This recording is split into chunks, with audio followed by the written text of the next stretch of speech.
क्या आप जानते हैं बॉलीवुड के किंग शाहरुख खान की कुछ सुपरहिट फिल्मों का असली एंडिंग बिल्कुल अलग था। हाँ, आपने बिल्कुल सही सुना। उनकी कई फिल्में थीं जिनका फाइनल सीन रिलीज से पहले पूरी तरह से बदल दिया गया। कहीं ये बदलाव दर्शकों की प्रतिक्रिया के चलते हुआ, कहीं सेंसर बोर्ड की वजह से, और कहीं तो मेकर्स ने खुद ही सोचा कि दूसरा एंडिंग ज्यादा पावरफुल होगा।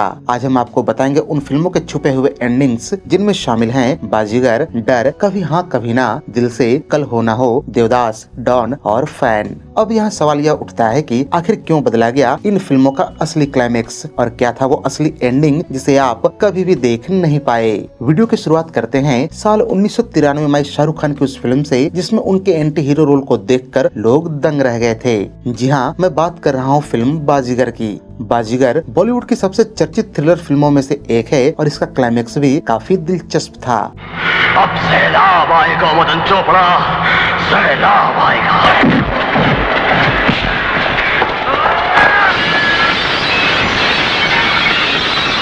डायरेक्टर जोड़ी अब्बास मस्तान शुरुआत में यही सोच रहे थे कि फिल्म में शाहरुख का किरदार अजय शर्मा अपने पिता की मौत का बदला लेकर पुलिस के पकड़ से बचकर भाग जाएगा। यानी फिल्म का पहला प्लान एक एंटी हीरो की जीत के साथ खत्म होना था, जिसमें दर्शकों को यह दिखाना था कि शाहरुख के किरदार ने अपने दुख और नुकसान का बदला पूरी तरह से ले लिया, चाहे इसके लिए उसने कानून तोड़े या मानवीय नैतिकता से समझौता किया। लेकिन फिल्म के निर्माताओं गणेश जैन और चंपक जैन को डर था कि अगर एंटी हीरो जीत जाएगा तो यह दर्शकों पर गलत संदेश छोड़ सकता है। उनका मानना था कि बॉलीवुड में अभी भी नैतिकता और सही गलत का संदेश महत्वपूर्ण है। ऐसे में उन्होंने फिल्म के एंडिंग को बदलने के लिए कहा और इस तरह से फाइनल एंडिंग में अजय अपने दुश्मन मदन चोपड़ा का खून करते वक्त एक किलेनुमा जगह से गिरता दिखाया जाता है और उसकी मौत हो जाती है। हालांकि मरने से पहले वो अपने सारे अपराध स्वीकार करता है, जिससे सारी सच्चाई सामने आती है। यहाँ यह जानना भी दिलचस्प है कि शाहरुख खान ने फिल्म का पूरा एक्शन बिना किसी बॉडी डबल के स्वयं किया था, इंक्लूडिंग इसका क्लाइमेक्स सीन। खैर, बाजीगर का अंत न केवल फिल्म की नैतिक दिशा को सही रखता है, बल्कि इसे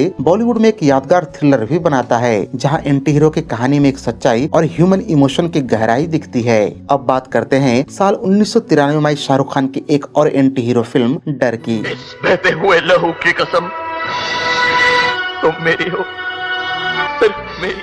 फिल्म के शुरुआती स्क्रिप्ट में शाहरुख खान के द्वारा निभाया गया राहुल का किरदार दर्शकों के लिए थोड़ी सहानुभूति पैदा करने वाला था, जहां उसका अंत इतना कड़वा नहीं था। असल में दर्शकों को यह दिखाने की कोशिश की गई थी कि भले ही वह खतरनाक था, लेकिन उसके अंदर भी मानवीय पहलू और कमजोरियां थीं। शुरुआती स्क्रिप्ट में उसकी परेशानियों, मानसिक संघर्ष और अकेलेपन को उजागर किया गया था, ताकि दर्शक उसके चरित्र के पीछे के कारणों को समझ सके। निर्माता निर्देशक यश चोपड़ा चाहते थे कि फिल्म का यह हिस्सा दर्शकों को सोचने पर मजबूर करे कि कभी कभी लोग सामाजिक और व्यक्तिगत दबाव में गलत रास्ता चुन लेते हैं। लेकिन फिल्म की शूटिंग पूरी होते होते यश चोपड़ा को लगने लगा कि खतरनाक स्टोकर और हिंसक व्यक्ति को सजा तो भयंकर ही मिलनी चाहिए। इसी कारण फाइनल एंडिंग में बदलाव किए गए, जहां सनी देओल के द्वारा निभाया गया नेवल ऑफिसर सुनील का किरदार स्टोकर और हिंसक राहुल को जान से मार देता है। इस बदलाव के साथ फिल्म का टोन अधिक गंभीर और जिम्मेदार बन गया। शुरुआती सहानुभूति दृष्टिकोण को छोड़कर फिल्म ने न्याय और सुरक्षा के संदेश को प्राथमिकता दी। यश चोपड़ा यह समझ गए कि एक खतरनाक स्टोकर को महिमा मंडित करना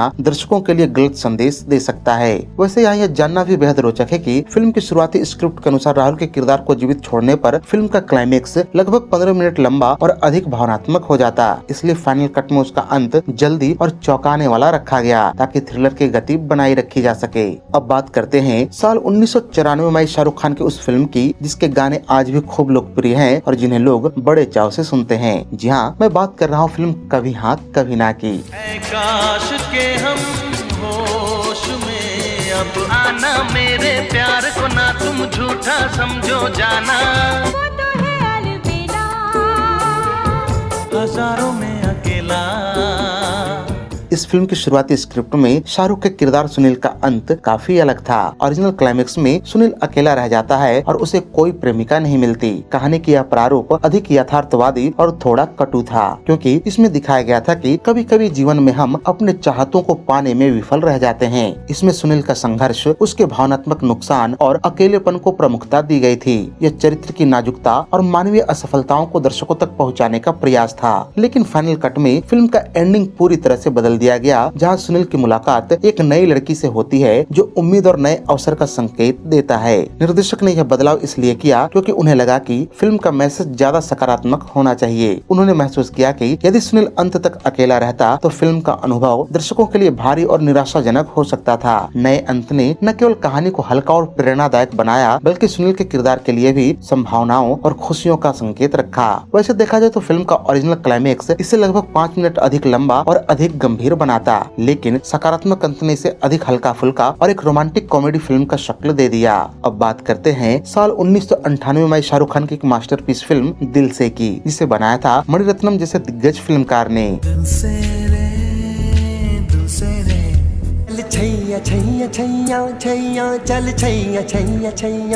फिल्म की शुरुआती स्क्रिप्ट के अनुसार क्लाइमेक्स में बम धमाके के बाद शाहरुख खान का किरदार अमर जिंदा रह जाता है। इसका मकसद था कि दर्शकों को एक तरह का उम्मीद और राहत का एहसास मिले, जिससे कहानी में रोमांस की ताकत भी बनी रहे। लेकिन जैसे जैसे फिल्म की शूटिंग आगे बढ़ी, मणिरत्नम ने महसूस किया कि फिल्म की मूल थीम ट्रेजिक लव और राजनीतिक हिंसा को सही मायनों में व्यक्त करने के लिए नायक नायिका दोनों का मर जाना ज्यादा प्रभावशाली होगा। इस तरह से फाइनल स्क्रिप्ट में धमाके के दौरान अमर और मेघना दोनों की मृत्यु हो जाती है। इस परिवर्तन ने कहानी को गहराई और गंभीरता दी और फिल्म की ट्रेजिक रोमांस की भावना को चरम पर पहुंचा दिया। इस तरह से इस निर्णय ने फिल्म को एक अस्थायी व प्रभावशाली क्लासिक बनने में मदद की। अब बात की जाए साल 2002 में शाहरुख खान की उस फिल्म की, जिसे बनाया था मशहूर फिल्मकार संजय लीला भंसाली ने, तथा जिसमें शाहरुख खान की नायिकाओं के तौर पर नजर आए थे माधुरी दीक्षित और ऐश्वर्या राय।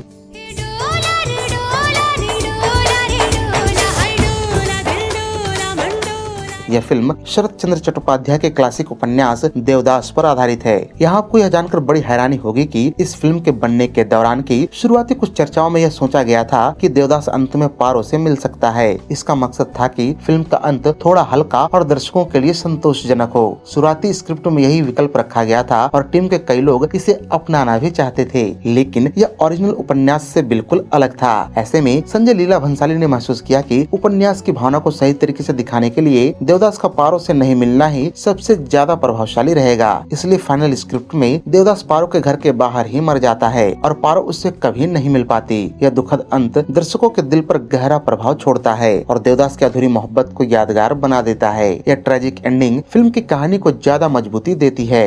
देवदास का प्यार, उसका दर्द और पारो से मिलने की उसकी अधूरी चाहत दर्शकों को भावनात्मक रूप से जोड़ती है। वैसे फिल्म के क्लाइमेक्स से जुड़ा एक रोचक बात भी आपको बताता चलूं कि अंतिम दृश्य जहां देवदास पारो के घर के बाहर मरता है, उसे असली बारिश और ठंडी हवाओं में शूट किया गया था। इस मौसम ने सीन की भावनाओं को और गहरा बना दिया और शायद यही कारण है कि दर्शक इसे बॉलीवुड के सबसे यादगार दुखद अंत वाले दृश्यों में गिनते हैं। अब बात करते हैं साल 2003 में शाहरुख खान की एक फिलोसॉफिकल फिल्म कल हो ना हो की, जिसे बनाया था करण जौहर की फिल्म निर्माण कंपनी धर्मा प्रोडक्शंस ने। हर घड़ी बदल रही है रूप जिंदगी, जो है समा कल हो ना हो।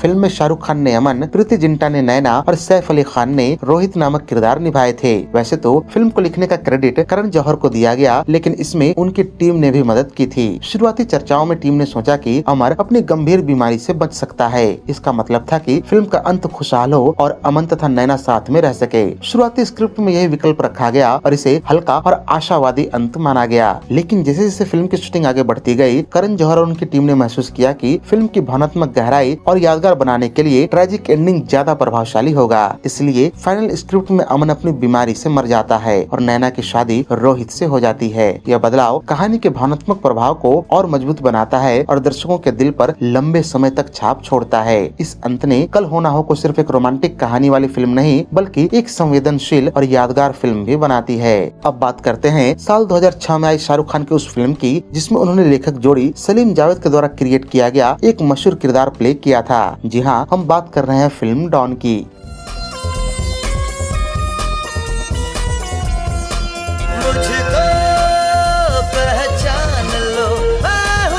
फिल्म की शुरुआती स्क्रिप्ट में कहानी 1978 की क्लासिक फिल्म डॉन की तरह ही समाप्त होने वाली थी। उस प्लान के अनुसार असली डॉन मर जाता है और उसकी जगह उसका हमशक्ल विजय आकर गैंग को पुलिस के हाथों पकड़वाता है। लेकिन नए डॉन के निर्देशक फरहान अख्तर ने इस प्लान में बदलाव करने का निर्णय लिया। उनका लक्ष्य था कि नई पीढ़ी के दर्शकों के लिए कहानी में एक नया और शॉकिंग ट्विस्ट रखा जाए। उन्होंने फाइनल एंडिंग में बड़ा बदलाव किया, जहाँ फिल्म के अंत में यह पता चलता है कि असली डॉन तो मरा ही नहीं और उसने सभी को अपनी पहचान छुपाकर धोखा दिया। यह ट्विस्ट दर्शकों को पूरी तरह से हैरान कर देता है, क्योंकि पहले यह लगता था कि विजय असली डॉन बन जाएगा। यह बदलाव केवल कहानी में ही नहीं बल्कि फिल्म की धुन, सस्पेंस और किरदारों की धारणा में भी महत्वपूर्ण भूमिका निभाता है। फरहान अख्तर चाहते थे कि फिल्म पुराने संस्करण से पूरी तरह से अलग महसूस हो और इसका नतीजा यह हुआ कि दर्शक अंत तक यह अंदाज नहीं लगा पाए कि असली डॉन कौन है। वीडियो के अंत में बात करते हैं साल 2016 में आई फिल्म फैन की।